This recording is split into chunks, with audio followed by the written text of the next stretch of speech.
Madame Vasseur. Marisol Touraine. Oui, merci, Monsieur le Président. Vous l'avez dit, notre protection sociale est fragilisée et elle l'est par un déficit structurel, et je me concentrerai essentiellement sur la question de l'assurance maladie qui aujourd'hui appelle des réponses fortes et qui préoccupe énormément nos concitoyens.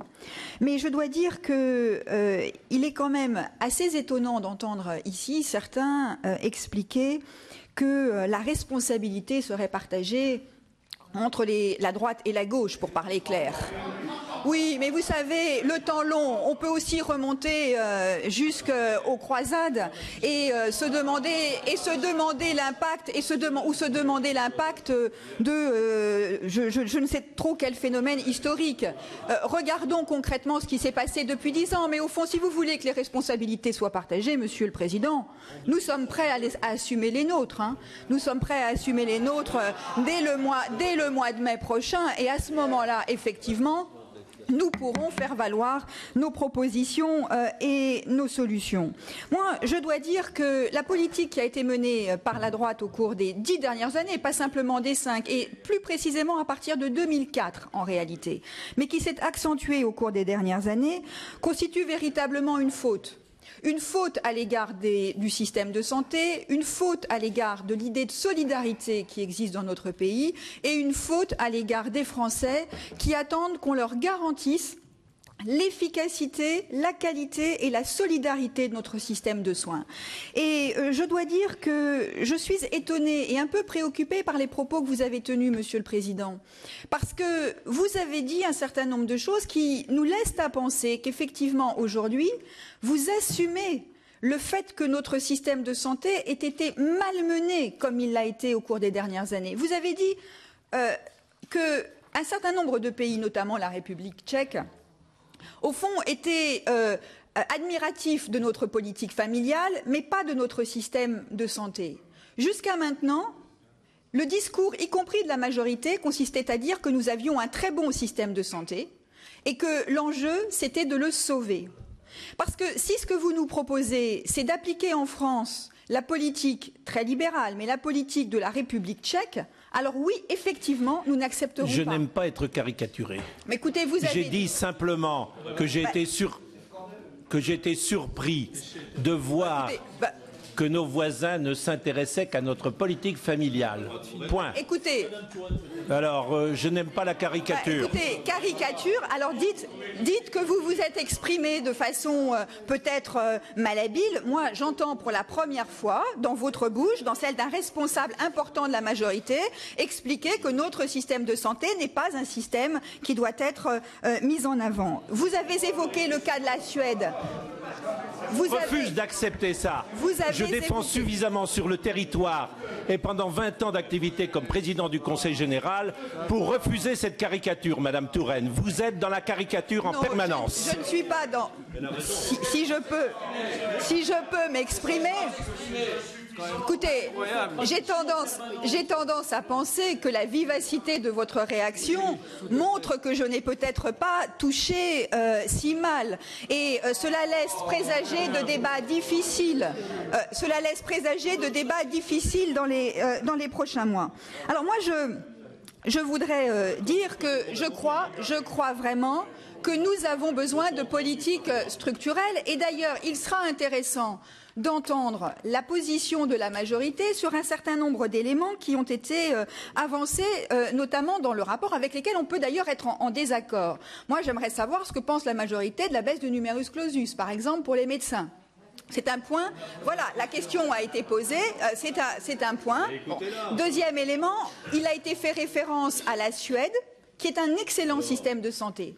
Et là-dessus, nous nous rejoignons. La question est, est-ce que nous sommes prêts à aller vers le système tel qu'il fonctionne en Suède, qui est un système articulé exclusivement autour de centres publics de santé, ce qui n'est pas la tradition française et n'est pas notre système tel que nous l'avons mis en place depuis 1945. Donc c'est vrai que la question est posée, vous l'avez vous-même évoqué, Monsieur le Président.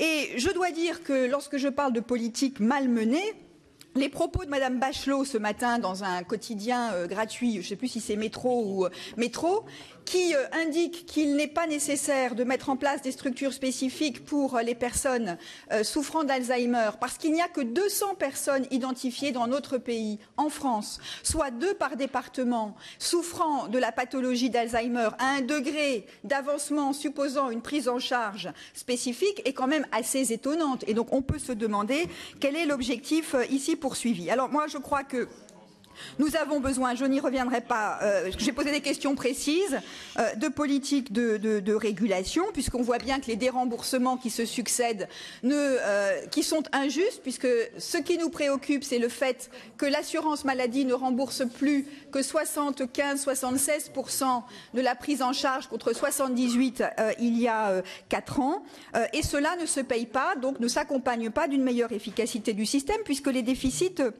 continue, que les déserts médicaux existent, que les dépassements d'honoraires flambent, et donc on voit bien qu'il y a des mesures à prendre. Alors moi j'ai un certain nombre, enfin j'ai 3 questions, j'en aurais beaucoup, mais 3 questions. Avant, simplement dire que je partage l'analyse que vous faites de la nécessité de renforcer les transferts de compétences, en particulier en direction des sages-femmes, mais pas exclusivement, mais c'est un point qui nous paraît intéressant, que nous avons défendu, mais qui est intéressant. Je tiens à dire, je ne développerai pas, que nous ne partageons pas votre analyse sur la convergence tarifaire à laquelle nous restons fortement opposés, car nous pensons qu'il y a une spécificité de ce qui se fait à l'hôpital public qui ne peut pas s'accommoder d'une convergence tarifaire avec le système privé. Et j'ai donc 3 questions. La première sur l'ONDAM. Vous soulignez dans le rapport, page 68, de façon très claire, que cette ONDAM a été respectée du fait de gel de crédit en cours d'année.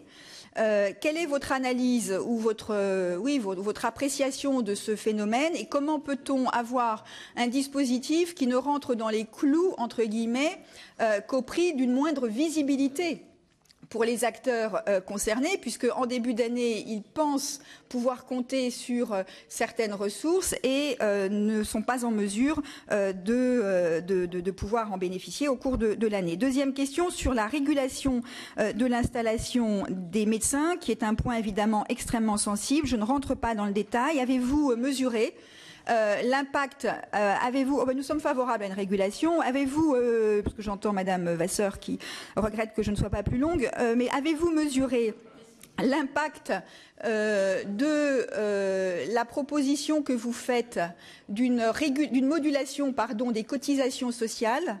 Est-ce que vous croyez que la régulation peut se faire par le biais d'incitations financières, puisqu'un certain nombre d'études laissent à penser que l'incitation financière ne serait efficace que si elle atteignait un niveau extrêmement élevé? Et troisième question, avez-vous une évaluation financière en matière de politique du médicament, car nous pensons effectivement que c'est un sujet majeur. Avez-vous donc une évaluation financière de l'impact d'une politique qui aboutirait à, de moindres prescriptions, des remboursements effectués uniquement sur la base du médicament efficace, mais pas nécessairement le plus récent? Est-ce que vous pouvez chiffrer cela aujourd'hui? Merci.